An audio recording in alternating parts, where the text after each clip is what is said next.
What it is if you have to be an MP, the state supports you having a second home in the capital if you live outside basically the M25. You can't get in and out of London quickly. That's okay. Rachel Reeves, of course, is an MP from outside of London. She has a second home, but the Telegraph revealed today that we as taxpayers have been picking up the tab for her £4,000 tax bill over the past 5 years. That's not all. There's 100 or so Labour MPs also had several £100,000s of benefit on us paying their heating bills. That annoys people. I asked Rachel Reeves about this very matter in an interview earlier today. Here's what she had to say. I recognise that I earn more than average families in Britain, but I'm also determined in this position to protect the most vulnerable, which is why the winter fuel payment will continue to be paid to pensioners on pension credit. And indeed, unlike the previous government, we are working to ensure that everybody that's entitled to pension credit gets it. So I asked then Rachel Reeves, I had asked her, how can you feel the pain as an MP receiving this support from the state for your second home when others don't get that? And that's what she had to say. So she's clearly saying that all MPs get the same benefit. But I think many people will be entitled to ask, are you not insulated, to use an awful pun about insulation, from this dreadful cut to people's keeping them warm this winter? Has to be said, excellent question. Well done holding power to account. And it did look like you wrong-footed her there. Another piece of investigation that came out from GB News overnight, looking at some of those 348 Labour Party MPs who voted to scrap the winter fuel duty.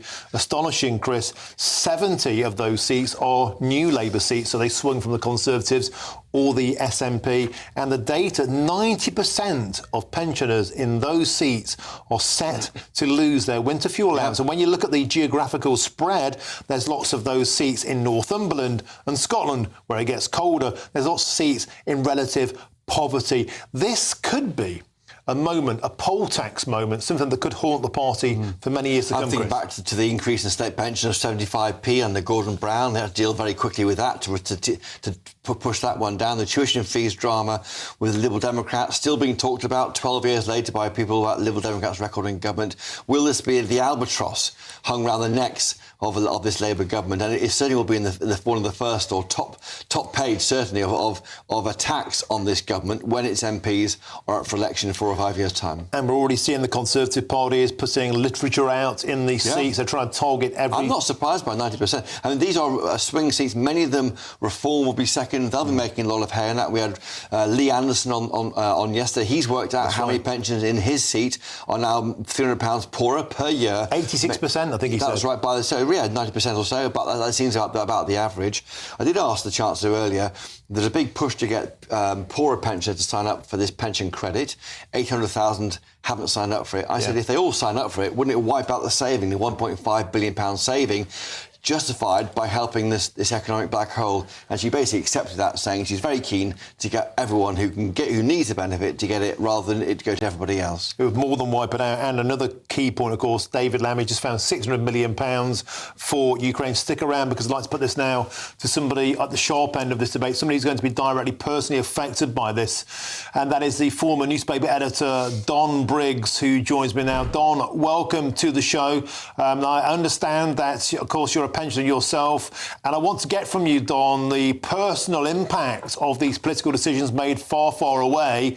You're staring down the barrel of a long, cold winter. Don Briggs, how might this decision to axe the winter fuel allowance impact you? Well, I'm as much concerned about people who are in worse circumstances than we are.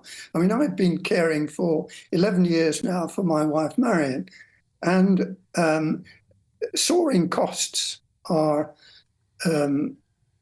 care have forced us. I mean, I didn't claim the state carers allowance for 8 years until soaring costs forced me to do so. Putting in a stair lift at thousands, and I've just had to have a wet room replaced so that I can shower my wife.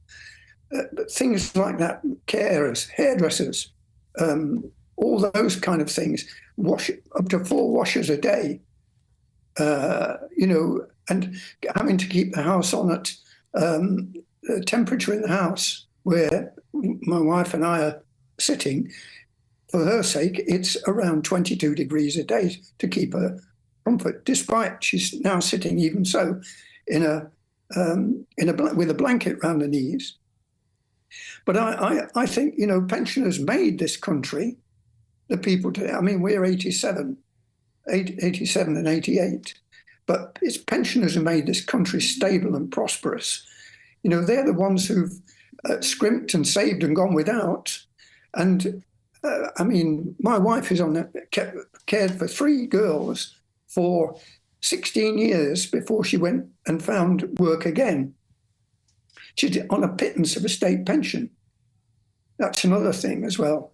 So I mean, but my own feeling is it should be means tested, yes, if it has to be, but it should be set at a level somewhere perhaps around the level of the poor train drivers who had to have a fat pay rise from this government when they're on 70,000 a year. Mm.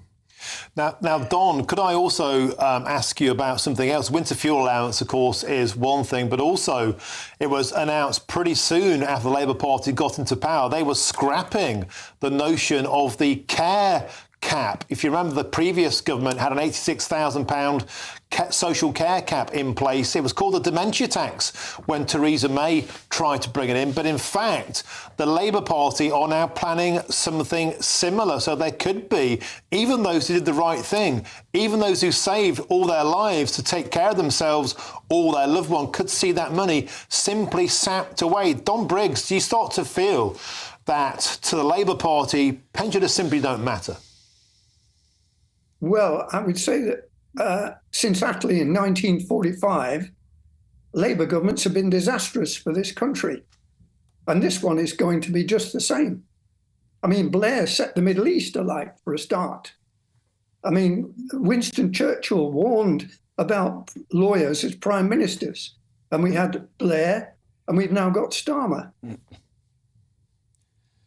John, Sorry. Don, I'm also joined in the studio by our political editor, Chris Hope. He'd like to ask you a question.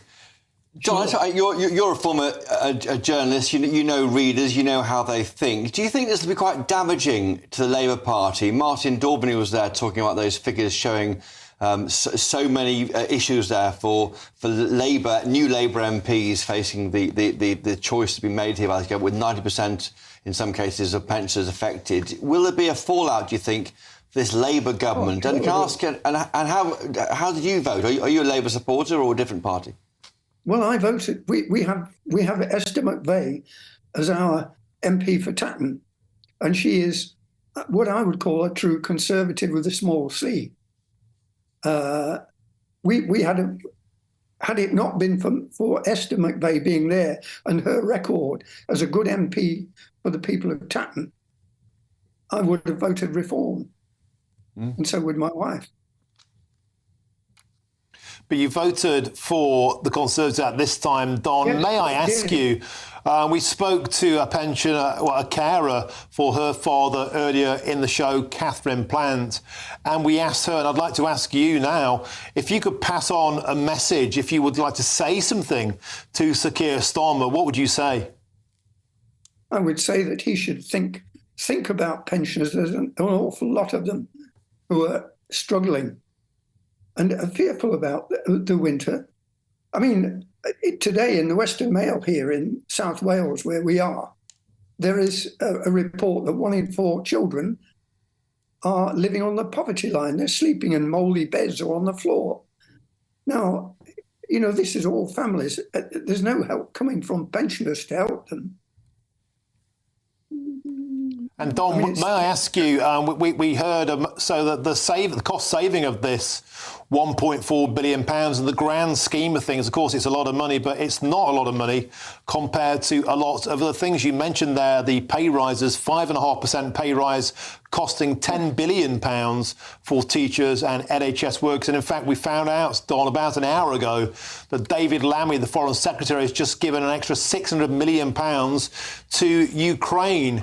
When you hear things like that, and then compare that to yesterday's axing of the winter fuel allowance, do you think the political class has completely lost its focus, lost its priorities? Well, yes, I do think it has, but I don't think that I mean, I believe that we should be supporting Ukraine. If we don't, we'll have the Russians moving across Europe just as Adolf Hitler did. I mean, it's essential that, I mean, I've been talking to Esther McVeigh frequently for years about defence. We need defences, proper defences, and we haven't got them. I mean, if anybody lobs missiles at London and Manchester and Birmingham, there's no air defence there, is there? OK, well, thank you very much for joining us on the show today. Don Briggs, you take care, stay warm, stay safe, and also love to your wife, Marion. Thanks very much for joining us on the show today.